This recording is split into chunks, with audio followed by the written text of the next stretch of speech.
Hello, today I want to share with you the couple of things that I have learned from working with my wealthy clients. In my first 2-3 years of working as a professional teacher, I had some questions, I had some observations, and then I had some questions. And then from there, I tried to make sense of my observation and questions and came into my own solutions. And one of the things I learned from my wealthy clients is that they're mostly incredibly generous. And one of the generous thing that they would do is they would attend these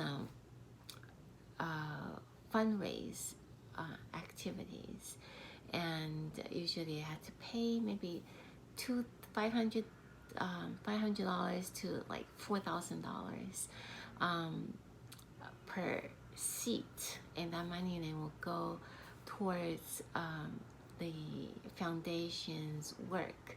And they normally would use that money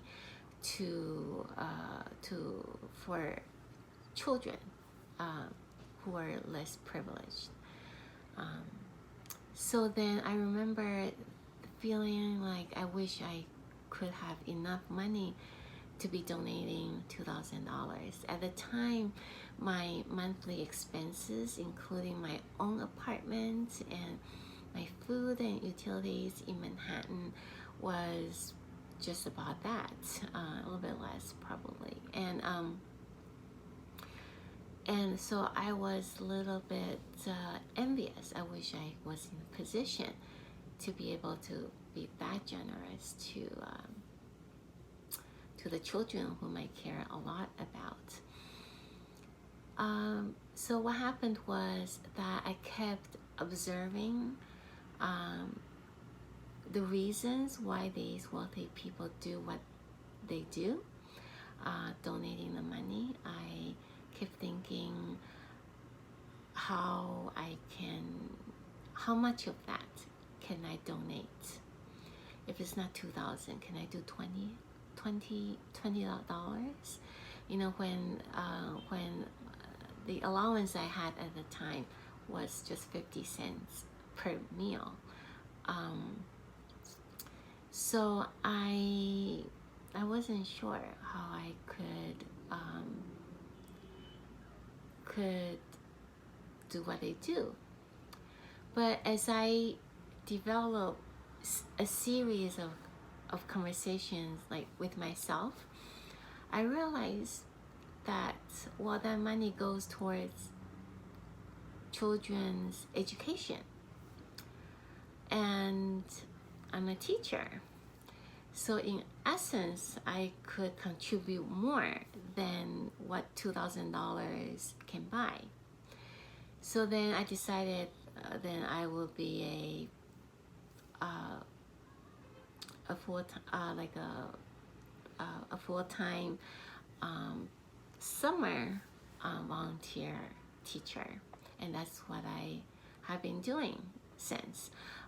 So I was rather impressed with myself that I came up with this solution, and that gave me the inspiration to explore what other ways I could imitate to live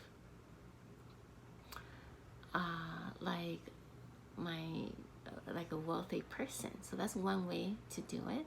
The other way is, since I lived in Manhattan, I could take advantage of the food here. I could eat like a wealthy person here in my own way. I could take advantage of the cuisine here, even as a poor student or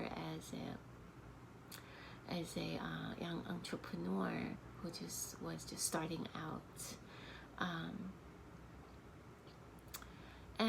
So that's one thing I learned. The other thing I learned was happiness. I think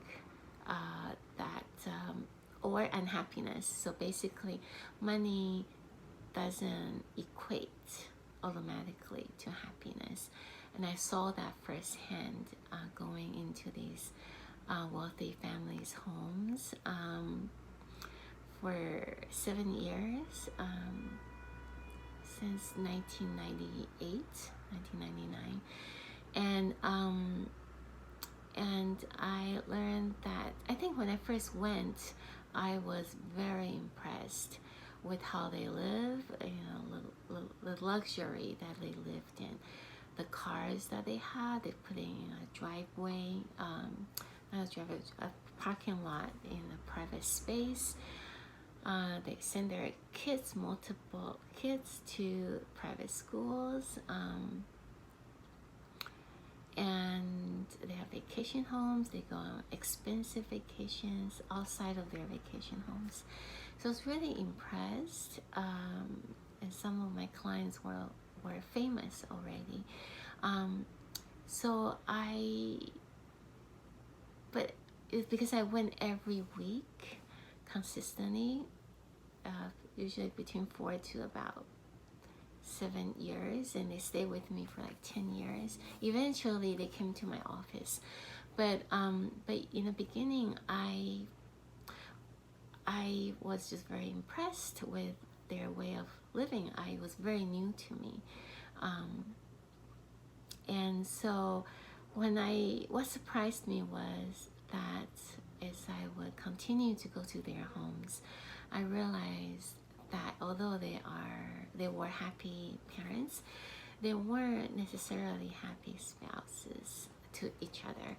And so I learned that, wow, so money wasn't what I thought it was. In fact, marriage wasn't what I thought it was. It changed my mind about money and about marriages, because it opened my eyes to these two things. And it would take me many more years to define money and marriage and relationship and family in a way that I think is more healthy, wiser. The third thing I learned, to my surprise, is that even though my clients live in luxury, big space, one of my clients living in like a 6-story homes with an elevator up and down. Each floor is renovated in details. There's no dust at the corner of anything.